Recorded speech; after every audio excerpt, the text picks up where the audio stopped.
Kondisi fisik dan psikis selebgram Cut Intan Nabila yang mengalami KDRT dari suaminya, Armor Toreador, masih belum membaik. Leher dan punggung Intan Nabila masih sakit, mentalnya pun belum siap untuk tampil di depan orang banyak untuk mengungkapkan kronologi kekerasan yang dialaminya. Fakta itu terungkap saat Polres Depok merilis kasus penangkapan Armor pada Rabu siang kemarin, didampingi oleh perwakilan Kementerian Pemberdayaan Perempuan dan Perlindungan Anak Republik Indonesia. Hari ini saya ditemani oleh Asisten Deputi dari Kementerian PPA. Yang pertama adalah Asisten Deputi Bidang Perlindungan Perempuan, Ibu Rati. Kemudian di samping sebelah kanan saya adalah Asisten Deputi Kementerian PPA Bidang Perlindungan Terhadap Anak, yaitu Ibu Lani. Kami juga mengapresiasi ya terhadap korban yang telah berani speak up terhadap kekerasan yang dialaminya. Karena kita tahu Bapak Ibu bahwa kejadian KDRT ini biasanya sering berulang, tapi tidak berani melaporkan. Saat ini kami melakukan atensi kepada 3 anak dari korban dan tersangka yang saat ini secara langsung atau tidak langsung menghadapi atau menerima kekerasan. Kamu kemarin kenapa kabur ke hotel? Iya, memang kan saya ada sedikit kerja juga Pak di Jakarta. Masih mikirin kerjaan gitu. Cuman karena memang kondisinya saya tahu saya salah, saya memutuskan pergi ke hotel itu. Kamu mau kabur ke Surabaya? Tidak, Enggak. di Jakarta saja.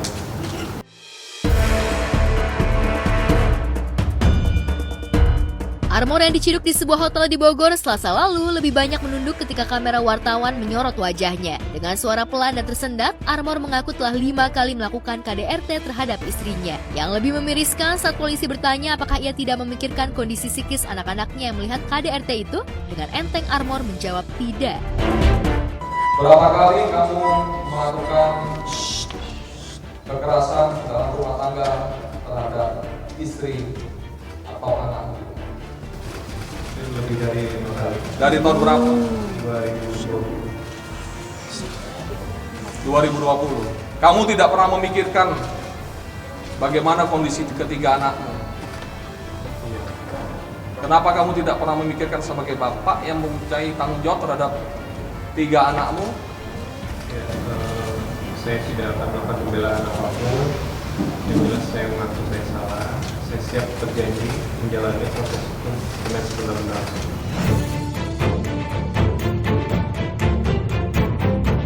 Dari surat laporan dan BAP, Intan Nabila menyebut suaminya auto murka ketika terciduk menonton film porno melalui handphonenya. Intan Nabila yang baru seminggu melahirkan anak ketiga sudah mengiba agar suaminya sadar dan berhenti melakukan kekerasan di depan anak, namun Armor justru semakin kalap, seperti dalam video rekaman CCTV yang beredar di media sosial. Lalu benarkah orang tua Armor mengetahui putranya sering melakukan KDRT terhadap Intan Nabila, menantunya?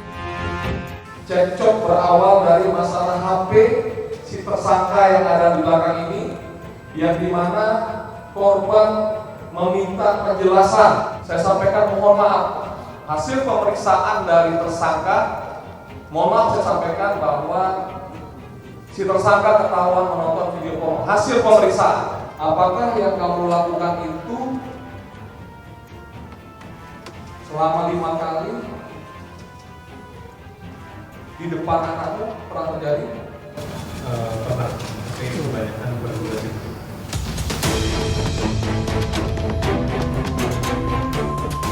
Kasus KDRT menjerat Armor membuat warga Sukaraja Bogor terlebih tetangga sekitar dibuat kaget. Pasalnya di lingkungan rumahnya, Armor dikenal sopan meski jarang bersosialisasi dengan tetangga. Demikian pula Nabila terlihat santun dan bersahaja dan tak pernah menunjukkan kepada tetangga bahwa dirinya tengah bermasalah dengan Armor suaminya. Namun di malam kejadian saat Armor diduga melakukan KDRT terhadap Intan Nabila, tetangga depan rumah sempat mendengar suara tangisan.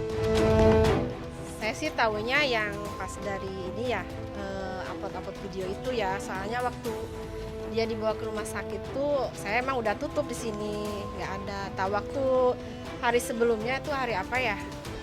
Kalau nggak salah tuh saya dengar sih emang tangisan di situ jam-jam segini nih pas saya tutup. Cuman itu nggak tahu tangisan bayi atau apa ya. Saya pikir kenapa ya tumben, nggak biasanya nih ada yang nangis gitu. Emang Tertutup sih orangnya. Kalau sama suaminya sih emang ramai ya orangnya ya. Sama masyarakat juga dia mau ini, apalagi ibunya. Ya ramah banget orangnya, jadi saya juga nggak nyangka kok bisa ya si masnya setega itu gitu. Kebetulan Bu Cut Intan ini emang warga saya dan Pak Armor juga warga saya. Ya kejadian yang viral kemarin itu kita juga nggak nyangka ya, dan saya juga keterangan yang saya dapat memang setelah kejadian viral saya langsung ke lokasi, kita mediasi sama Bu Intan langkah apa yang mau diambil, kita juga bersama Pak RW, Binmas sama Bapak Kadus kita ngobrol, integrasi Bu Intannya langsung ya kronologi kejadian seperti yang di berita gitu ya, udah kayak gitu.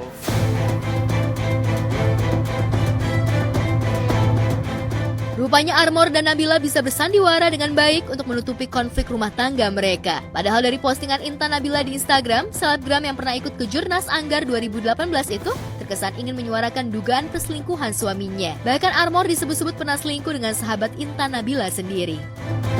Sebenarnya nggak boleh asal buka-buka kayak gini. Kaget lah, kan kalian aja kau punya anak gimana? Kaget kan? Saya juga nggak tahu masalahnya. Melihat anaknya juga menjadi turut terseret Om. Awas, jatuh. Anaknya ya cucu Om. Ya. Tidak nih Om. Nanti hukum lah yang ini kan. Nah, pokoknya gimana cara hukum lah, nanti kita kasih batu batal.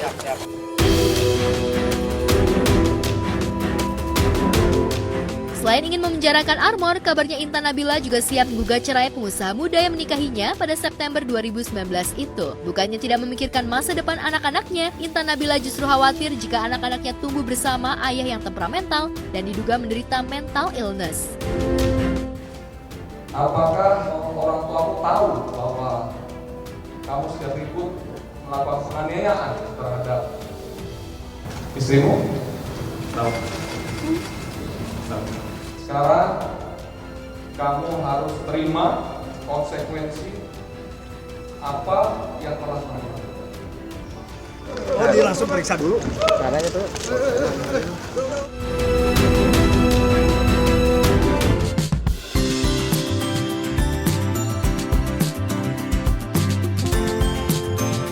Membantah mengalami KDRT, namun Kimberly Ryder mantap untuk bercerai dengan Edward Akbar. Dalam sidang beragendakan mediasi yang digelar di Pengadilan Agama Jakarta Pusat, Kimberly berusaha mempertahankan dalil perceraian yang ia sertakan di surat gugatan cerai. Ia ingin mempermudah dan tidak mau memberatkan Edward dengan meminta nafkah ida sebesar Rp5.000 karena ia benar-benar hanya menginginkan perceraian dan hak asuh anak. Namun semua dalil yang diajukan pihak Kimberly ditolak oleh pihak Edward. Benarkah Edward merasa direndahkan dengan permintaan nafkah ida sebesar Rp5.000?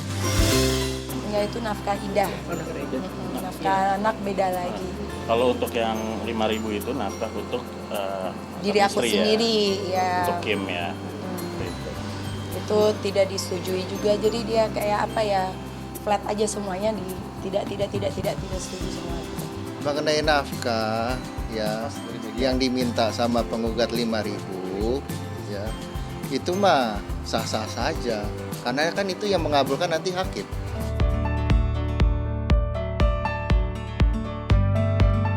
Sebagai kepala keluarga, Edward belum menyerah untuk mewujudkan keluarga sakinah. Ia ngotot ingin rujuk dengan ibu dari kedua anaknya. Tentang ucapan Kimberly yang mengaku sudah ditalak 3 oleh dirinya, Edward juga membantahnya dengan tegas. Kalau memang mau mempertahankan untuk rujuk dan nggak ada intervensi dari hal-hal yang lain, insya Allah bisa kembali. Dari keluarga saya itu tidak ada intervensi ya. Mungkin merasa ikut campur tuh karena aku udah di titik paling ujung banget nih, udah apa ya, butuh bantuan keluarga nih. Nah makanya akhirnya keluarganya masuk. Mas, intervensinya dari mana sih? Dari tadi kan Yang itu nanti coba simpulkan sendiri ya. Tapi ya kebenaran insya Allah akan terungkap kok. Saya tetap memperjuangkan akan rujuk. Bingung kenapa masih diperjuangkan tuh, kenapa gitu. Tanya aja sendiri.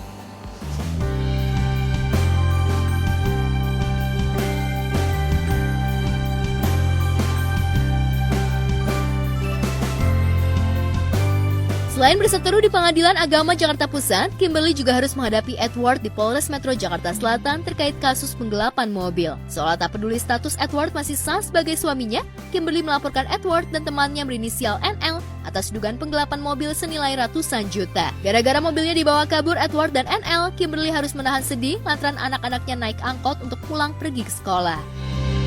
Sekarang tuh kita ambil sisi positifnya aja gitu. Naik angkot, naik bajai, naik transportasi umum nggak apa-apa gitu loh. Cuman ada saat-saat dimana kayak butuh takut, aduh ya Allah, perlu buat in an emergency aja gitu.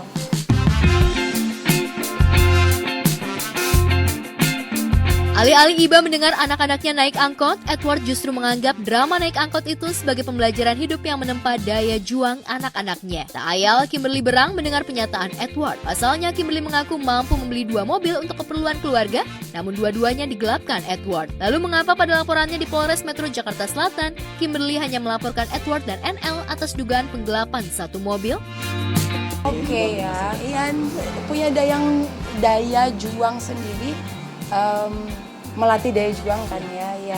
Oke gitu loh, ya nggak apa-apa. Cuman kan di saat takutnya ada emergency atau apapun itu kan amit-amit ya, butuh mobil yang udah ada atau transportasi yang sudah ada gitu loh, ready to use. Masalahnya di sini adalah mobilnya itu ada. Bukannya kita nggak punya mobil, mobilnya juga ada 2 gitu loh, dan dia dua-duanya dia yang megang gitu. Jadi Good morning pemirsa. Yes, Kimberly Ryder dan juga Edward Akbar ini masih dengan prinsip dan pendapatnya masing-masing. Yang satu ingin berpisah, yang satu lagi ingin berusaha untuk tetap bersama nih.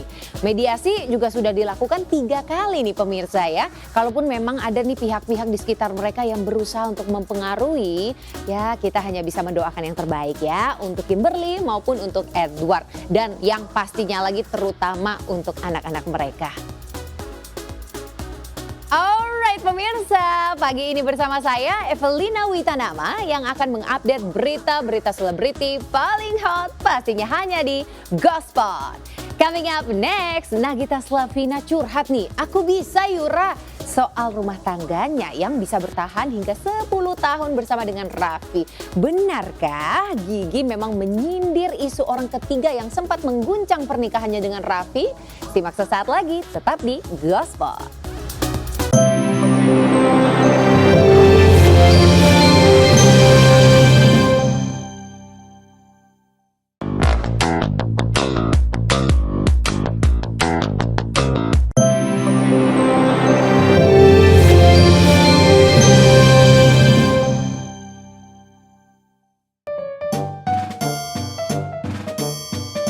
Pemirsa, akibat tidak sabaran, seorang bapak yang mengendarai sepeda motor nekat menerobos formasi gerak jalan di sebuah jalan. Akibatnya bapak tersebut justru malah terjebak saat sekelompok peserta gerak jalan tengah melakukan formasi. Dalam sebuah video, terlihat beberapa pengendara motor terlihat menunggu aksi peserta gerak jalan yang tengah melakukan formasi. Namun entah mengapa, tiba-tiba saja seorang bapak nekat menerobos formasi lantaran melihat posisi tengah jalan terlihat kosong. Namun akhirnya, sang bapak malah terjebak di dalam formasi dan sang bapak terlihat bingung. Aksi nekat sang bapak rupanya membuat netizen tertawa melihat si bapak yang sedang bingung karena terjebak di antara peserta gerak jalan yang tengah melakukan formasi. Saat variasi barisan tiba-tiba ada motor masuk dalam barisan.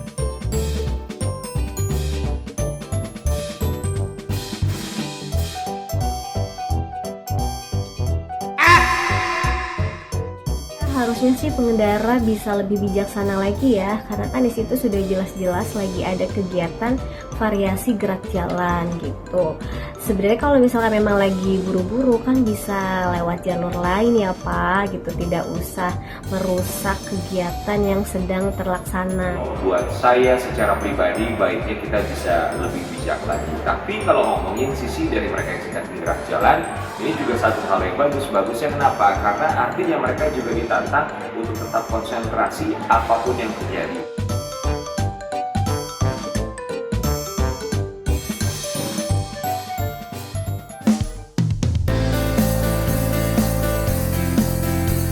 Sementara itu, di tengah isu gonjang-ganjing rumah tangganya dengan Baim Wong, Paula justru memilih mengajak Kiano dan Kenzo untuk pulang kampung ke Semarang, Jawa Tengah. Namun jika biasanya Paula mengajak kedua anaknya naik pesawat, kali ini Paula memilih menggunakan kereta. Membawa dua anak pergi keluar kota tanpa suster dan menggunakan kereta, Paula terlihat begitu happy dan menikmati perjalanannya ke Semarang meski harus mengasuh kedua anaknya. Beruntung selama di dalam kereta, Kenzo dan Kiano tak rewel, bahkan terlihat happy sambil menikmati makanan di kereta. Mau kemana? Masih pada datang semua, kita langsung jadi kita kira-kira kita kemana nih? Langsung.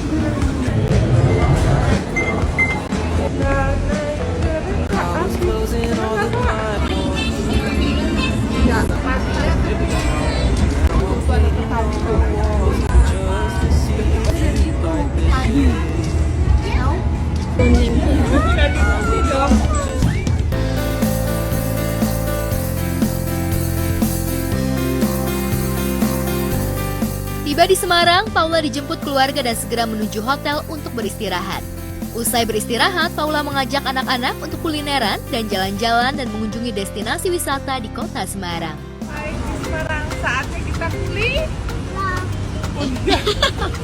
kuliner. Yuk, mau tahu keseruan kita kuliner apa aja? Yuk, kita kuliner makan.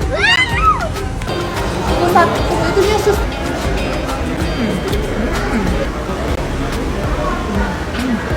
Coba yang kecil dulu.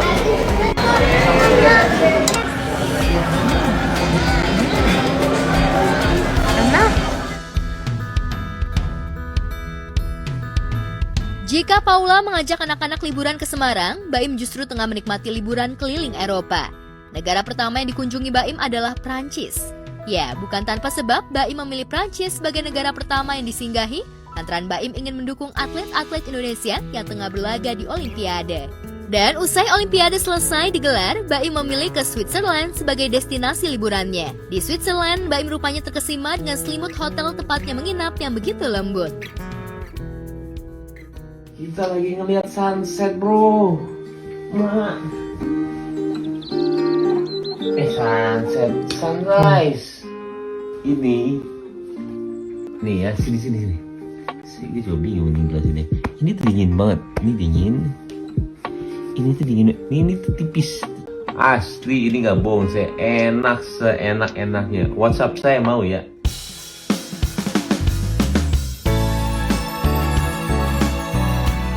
Di tempat berbeda, sosok Yasmin dalam sinetron Cinta Yasmin yang diperankan Amanda Manopo rupanya semakin menarik perhatian publik. Apalagi peran Amanda di sinetron Cinta Yasmin berbeda dengan peran di sinetron sebelumnya semakin membuat penasaran publik. Bagi Amanda, memerankan sosok Yasmin rupanya menjadi tantangan tersendiri lantaran Amanda ingin sinetron ini bisa sukses seperti sinetron sebelumnya. Lantas, adakah kesulitan yang dialami Amanda dalam memerankan sosok Yasmin? Kesulitannya apa ya? Kalau kesulitannya so far jauh-jauh ini alhamdulillah puji Tuhan masih bisa diatasi dengan cukup lumayan baik. Terus paling kesulitannya masih waktu ya, karena kita lagi kejar-kejaran, karena kita memang nggak punya stok untuk tayang stripping, jadi kita kerjanya agak sedikit cepat aja gitu. Kalau untuk dicintai penonton ya mungkin nggak sebesar kalau dibandingkan sama Ikatan Cinta pasti jauh sekali. Tapi ya kita perlahan-lahan lah. Yang penting selalu ikhtiar aja. Tak hanya itu, harus beradu akting dengan para pemain yang belum pernah satu proyek dengannya, tak lantas membuat Amanda mengalami kesulitan dalam membangun chemistry, lantaran Amanda berusaha untuk membangun kedekatan dengan mereka. Sementara dengan Kenny Austin, Amanda lebih gampang membangun chemistry lantaran pernah satu sinetron. Aku ternyata pernah satu stripping sama Kenny, tapi itu udah lama sekali ya, kayak tahun 2000 berapa ya? Maybe 17 atau 18 gitu. Terus habis itu aku memang udah lama juga nggak satu project bareng sama Kenny, bahkan aku lupa kalau aku pernah satu project sama Kenny. Terus habis itu kita memang di sana tidak diplotin sebagai partner gitu, cuma pernah beberapa scene bareng tapi memang tidak diplot bareng sama aku. Jadi memang belum dapet chemistry di sana. Di sini memang aku sama pemain-pemain yang lain baru banyak intens gitu. Jadi ya Lagi setiap hari lagi memang selalu membangun sih. Ya, di tengah-tengah menjalani sinetron stripping, Amanda rupanya tengah berbahagia lantaran baru saja mendapat keponakan baru. Apalagi bagi Amanda dan papanya, Ramon Gauna, ini adalah keponakan sekaligus cucu pertama di keluarga mereka. Meski demikian, sekilas Amanda sempat merasa sedih lantaran saat kakaknya Angelica Manopo melahirkan tak didampingi sosok ibu. Ibunda Amanda, Henny Manopo, telah wafat 3 tahun lalu dan Amanda lah yang menemani Angelica saat proses persalinan anak pertamanya. Ini adalah anak pertamanya setelah penantian beberapa tahun. Terus ini adalah cucu pertama dari papa. Terus habis itu aku udah nggak punya ibu, jadi kayak ini sesuatu hal yang kayak sedih, kayak coba aja kalau ada mami di sini gitu loh. Aku melihat proses normal tuh seperti apa dan segala macam, kakakku kesakitannya bagaimana, jadi seru sih sebenarnya. Terus akhirnya aku melihat ada keponakan aku, namanya Zirael Gracelyn Ariella Mau. Kehadiran baby girl bernama Zirael Gracelyn Ariella Mau dipastikan semakin menambah semarak keluarga besar Amanda. Di balik antusias Amanda menyambut baby Zirael, Amanda mengaku belum berani menggendong keponakannya itu lantaran masih bayi. Saya masih takut ya, karena itu masih newborn banget. Jadi ya setelah dia lahiran, abis itu kan memang bayi masih belum boleh disentuh dulu, karena kan takutnya ya sensitif. Terus akunya juga dari luar, abis syuting, takutnya akunya juga kotor juga. Terus habis itu yaudah kita masih video callan gitu loh. Kehadiran anggota keluarga baru, Amanda rupanya juga mendapat panggilan baru, yakni Mami Manda.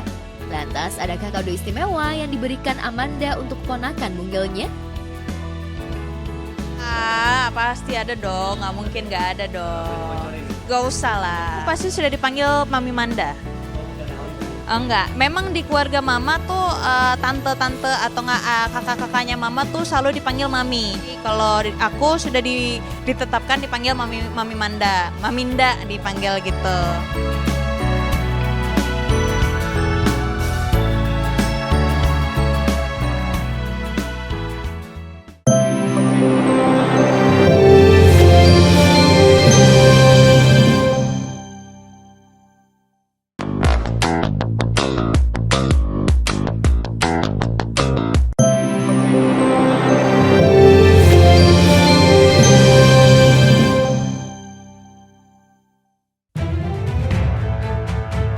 Di tempat terpisah, terdakwa Harvey Mois yang merupakan perpanjangan tangan dari PT Revine Bangkatin menjalani sidang perdana kasus dugaan korupsi dalam pengelolaan tata niaga komoditas timah di wilayah izin usaha pertambangan PT Timah Tbk tahun 2015 sampai 2022.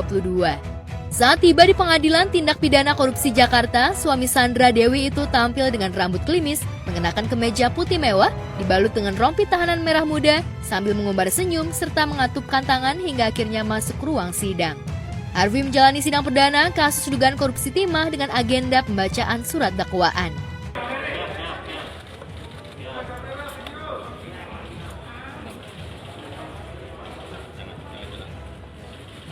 Oke, clear.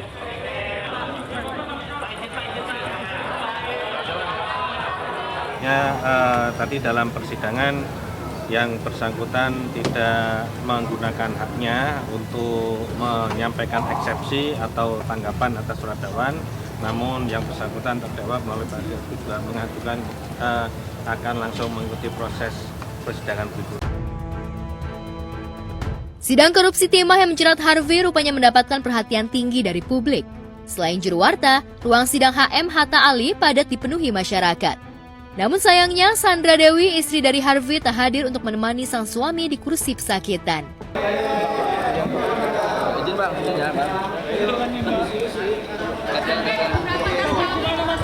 Ya. Sedikit dong, sedikit dong.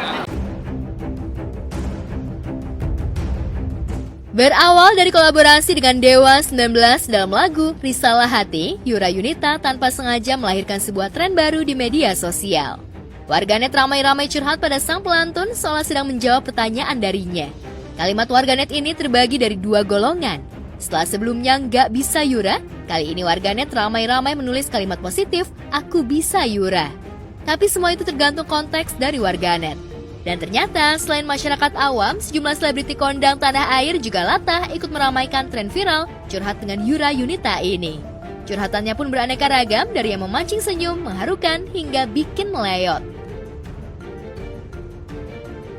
Yang pertama ada Raffi Ahmad dan Nagita Slavina.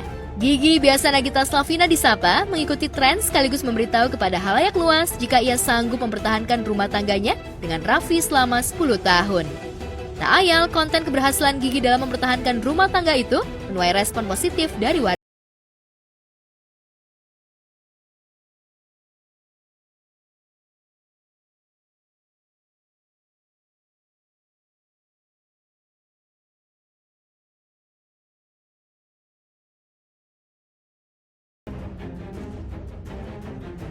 Selain Gigi, ada yang membuat haru yakni postingan Shanti, istri dari komedian Denny Cagur. Rasa rindu yang membuncah lantaran putra sulungnya tinggal di asrama untuk menimba ilmu membuat Shanti jarang bertemu. Pun dengan Citra Kirana menceritakan perjalanan spiritualnya saat beribadah haji, jika dirinya bisa menunaikan ibadah haji ke tanah para nabi,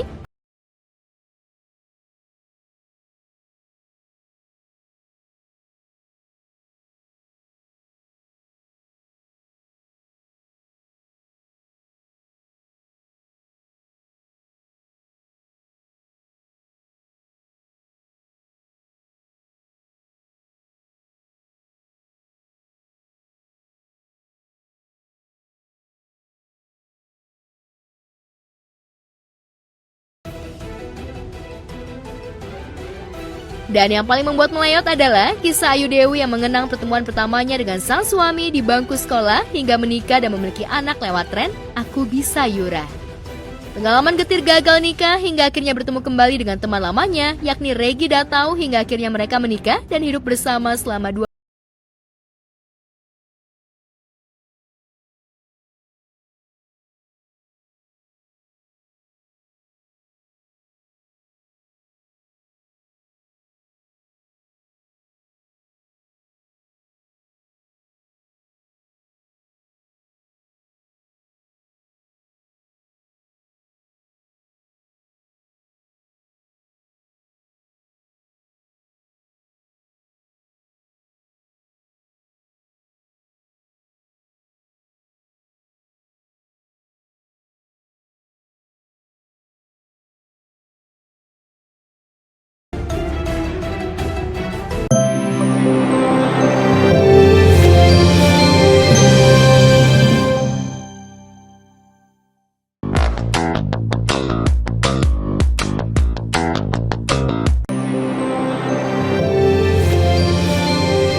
Pemirsa, aksi sok jagoan karena merasa punya power kembali menghebohkan media sosial dan mencetak viral.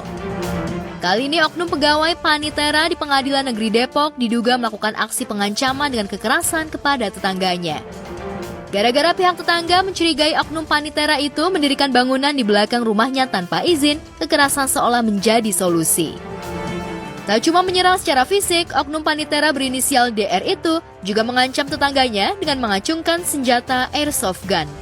Dari video yang diunggah akun ctd.insider, nampak jelas DR menyuruh tetangganya berinisial R untuk tiarap di tanah sementara ia mengacungkan airsoft gun dengan pongahnya.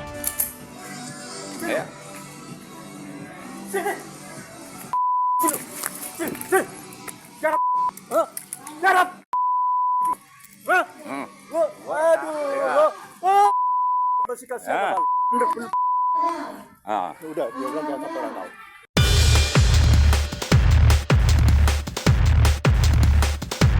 Warga sekitar yang geram dengan sikap sok jagoan DR yang bersikap seperti polisi yang meringkus Bromo Cora sehingga seenaknya menyuruh korban tiarap, langsung melapor ke Polres Depok dan memviralkan aksi kekerasan yang terjadi pada 10 Agustus lalu itu.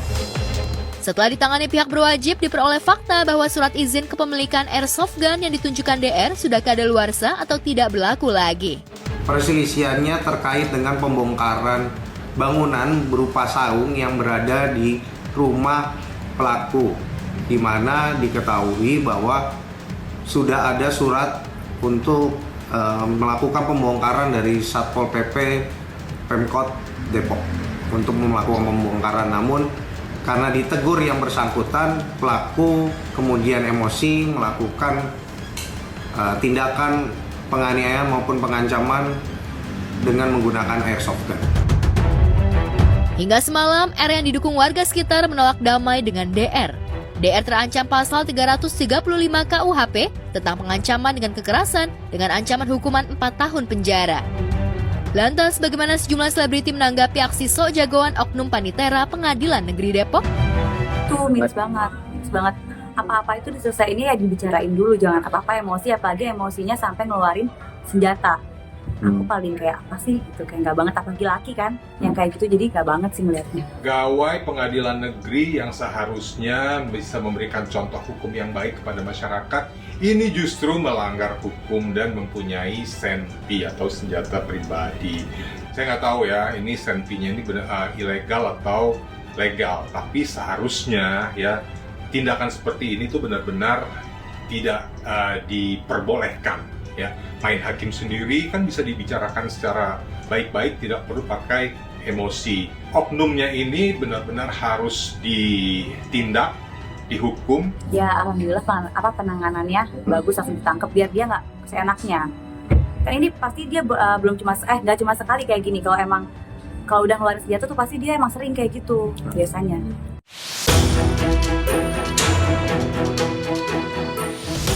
Pemirsa, seorang ibu nyaris menjadi korban pengeroyokan peserta karnaval sound system di sebuah karnaval yang digelar di Kabupaten Pati, Jawa Tengah yang mengganggu warga sekitar. Video yang dibagikan salah satu akun @portal Semarang itu viral di media sosial.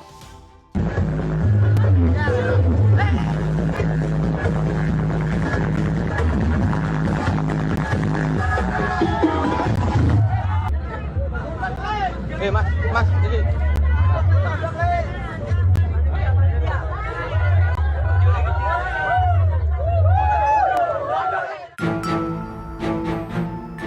Kejadian berawal saat peserta sound system itu melewati rumah ibu tersebut. Kemudian saat rombongan sound system itu melintas, ibu tersebut menegur meminta agar suara sound system yang diusung menggunakan mobil itu dikecilkan, bahkan minta dimatikan. Tak terima ditegur ibu tersebut, para peserta karnaval mendatangi ibu itu sambil marah-marah dan nyaris terjadi pengeroyokan. Beruntung kejadian tersebut bisa dilerai dan ibu tersebut masuk ke dalam rumah. Sebenarnya sih sah-sah aja ya. Sebagai warga merasa terganggu gitu loh. Dan kalau memang gimana sih seorang ibu itu sebenarnya kalau negur seperti apa sih sebenarnya gitu loh. Mesti dilihat juga kondisi ibu itu seperti apa. Apakah mungkin dia sedang sakit atau mungkin ada yang sakit di dalam atau mungkin ada bayi, karena kan bayi juga kalau kena speaker yang keras juga kan kaget-kaget gitu. Tapi sebenarnya yang sangat disayangkan adalah kenapa tindakannya harus seperti itu seorang ibu loh gitu loh. Apakah yang bertindak seperti itu lupa kalau mereka juga lahir dari seorang ibu. Jangan karena lagi heboh karnival terus merupakan segala-galanya, kan nggak bisa gitu juga.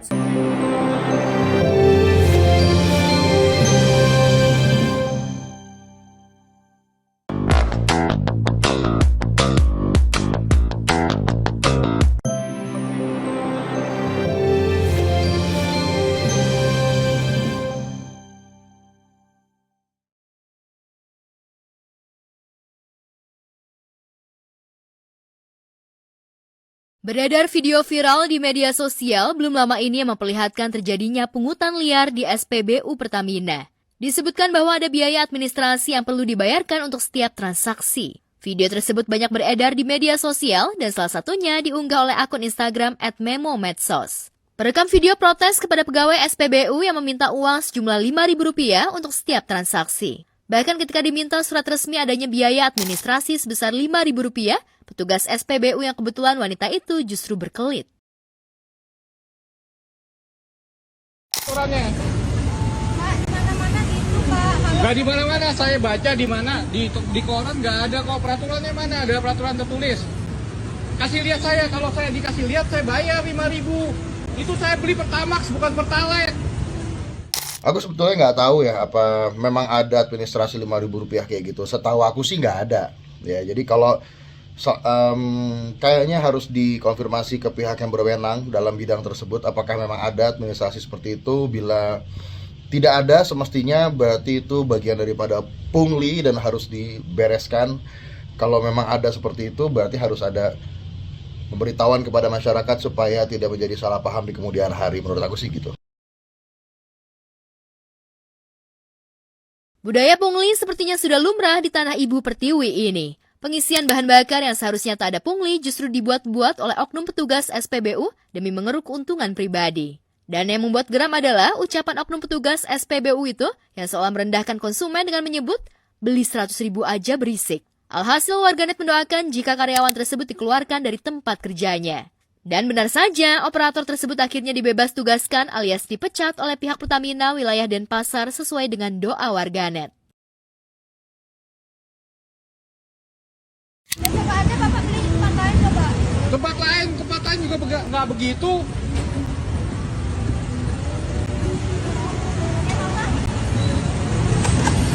Men, maksudnya lu udah dapat gaji gitu di situ, jangan aneh-aneh lah.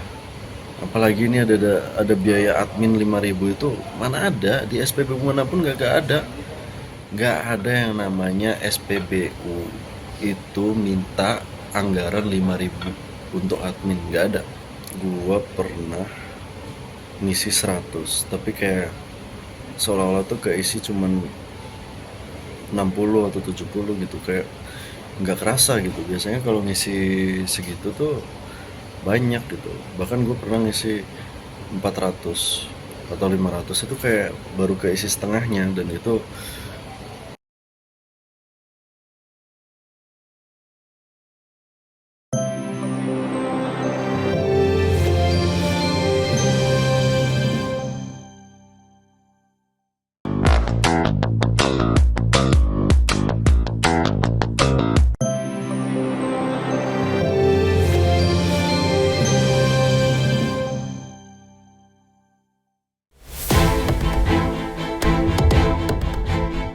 Pemirsa, viral sebuah video detik-detik supir pick-up melanggar lalu lintas karena putar balik sembarangan dan belum waktunya. Diduga sang supir fokus ke Google Map dan tidak memperhatikan rambu lalu lintas yang ada. Tak berselang lama, supir pick-up itu langsung diberhentikan oleh polisi. Video yang direkam dashcam supir pick-up tersebut jadi viral di sosial media.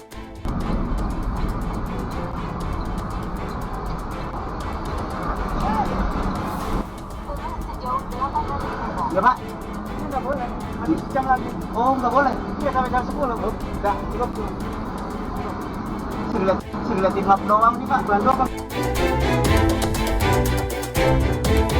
Kita berjalan. Jangan lama-lama. Kita berjalan. 50 aja nggak apa-apa. Jangan receh. Sini ada.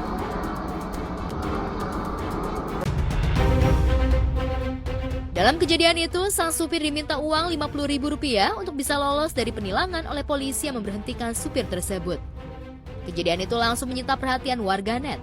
Dalam video tersebut tak dijelaskan lebih detail mengenai lokasi kejadian. Mungkin harusnya supir pick-up-nya lebih hati-hati dan Pak polisinya juga lebih taat peraturan juga kali. Jadi saling mentaati peraturan lah ya. Pak polisi juga harusnya emang cuma memberi surat hilang, jadi nggak yang ngambil uang. Jadi menurut aku saling introspeksi aja deh. Ya menurut saya sih oknum tersebut memang benar-benar membuat resah ya. Maksudnya hal-hal seperti itu kan harusnya apalagi diutarakan terlebih dahulu, minta uang receh 50, ya udah wajar sih nggak diaktifin lagi. Itu udah bagus banget pihak polisian melihat anggotanya ada yang benar-benar bisa melanggar namanya protokoler, ya kan, protokol dari kepolisian. Sekarang udah bagus ya, apalagi dengan banyaknya CCTV di lalu lintas. Jadi nggak usah pusing-pusing lagi. Kalau misalnya melanggar ya langsung masuk ke tiketnya ke rumah. Nah, jadi kalau udah masuk ke tiketnya ke rumah, ya udah, ya tinggal disikapi dengan benar. Dan itu juga akhirnya menjadi efek buat kita juga untuk tetap bisa menjaga yang namanya rambu-rambu lalu lintas ketika berjalan di lalu lintas juga ikut aman. baiknya kalau misalnya sesuai dengan undang-undang harusnya ditilang ya, ditilang terus diproses sesuai itu sidang. Kalau misalnya sampai dimintain polisi seperti itu, berarti menurut aku mungkin kesejahteraan polisi kurang ya, karena menurut aku kayak harus ada yang dibenahi aja dari instansi itu.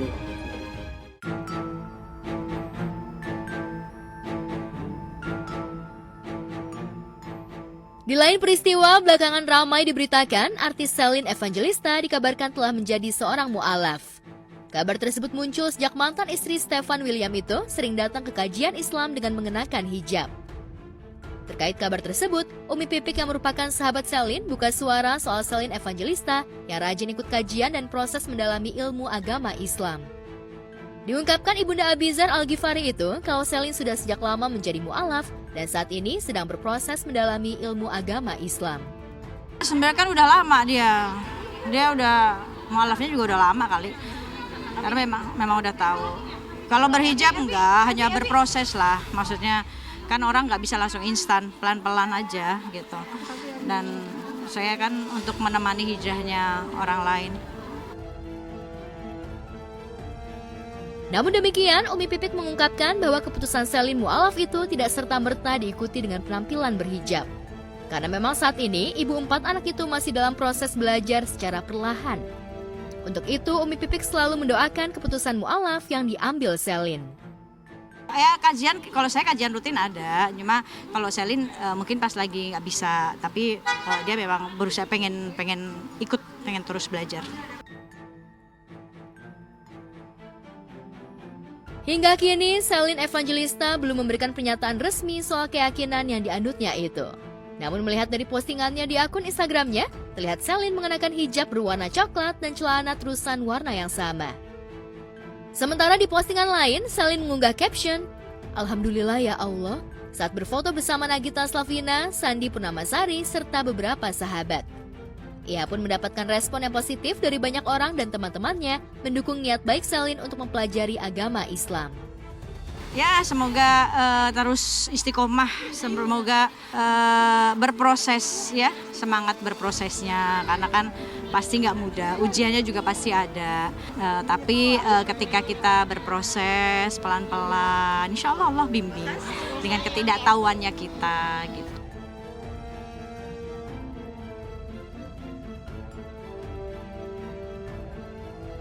Sementara itu, selain membahas Celine yang kini lebih tekun belajar agama Islam, Umi Pipik juga buka suara soal kabar Abizar, anak keduanya yang ramai-ramai dijodohkan warganet dengan pesinetron Cynthia Mariska. Cynthia terang-terangan menyebut Abizar kriteria lelaki pujaannya. Dan kini, Abizar dan Cynthia Mariska sudah saling balas-balasan chat.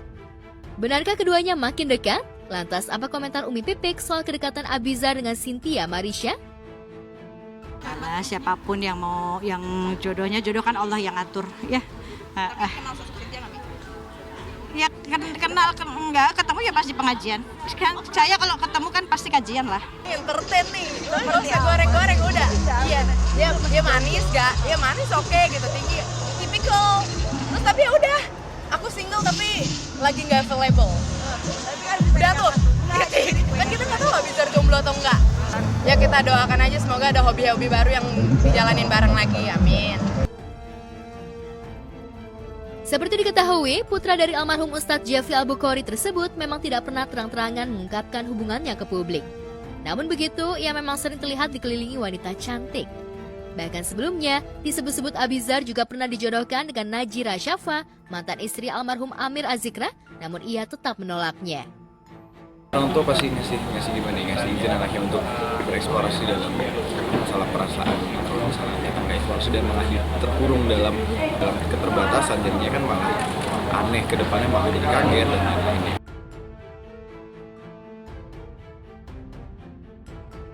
Masih soal hubungan asmara yang tak kalah heboh datang dari pasangan Tisa Biani dan Dul Jailani.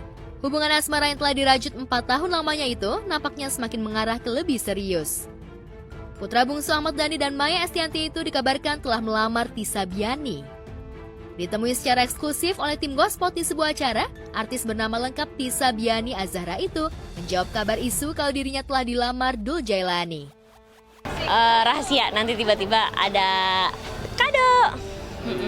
Amin, doain aja Kak, semoga bisa ke jenjang yang lebih serius, doain.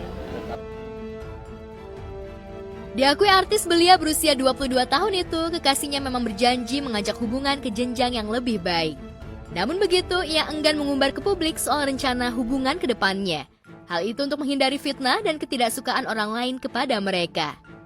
Amin, ya Allah. Yang pastinya aku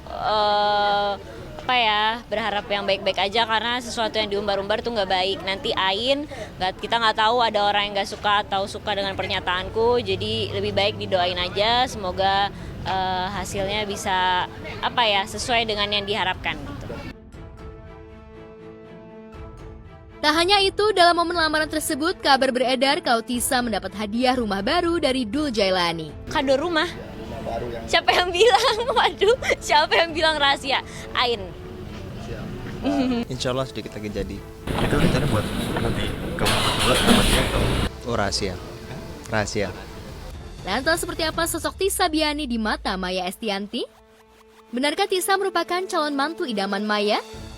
Aku sayang banget sih sama dia karena dia anak yang baik, kalem, pintar, kreatif, terus kerja keras, sederhana lagi, humble. Saking mesra dan bucinnya, maka tak heran hubungan Dul Jailani dan Tisa Biani juga mendapat restu dari netizen di media sosial. Keduanya dinilai sebagai pasangan muda yang tidak neko-neko dalam pacaran. Terlebih baik Dul maupun Tisa sudah mengenal keluarga masing-masing dengan sangat baik. Ya intinya komunikasi sih, komunikasi di timing yang tepat, saling terbuka, nggak ada yang ditutup-tutupin, dan makin bahas arahnya lebih ke serius, dan pokoknya ya itu ya saling terbuka. Juga sampai nanya bunda harganya listrik di mana. Jodoh siapa yang tahu? Ya doain aja, semoga bisa sesuai dengan yang diharapkan, karena yang tadi aku bilang kalau diumbar-umbar tuh nggak baik, karena aku maunya tiba-tiba sesuatunya kalau bisa dirahasiakan lah, nanti kalau misalnya kita terlalu mengumbar-umbar rencana takutnya ada orang yang nggak suka.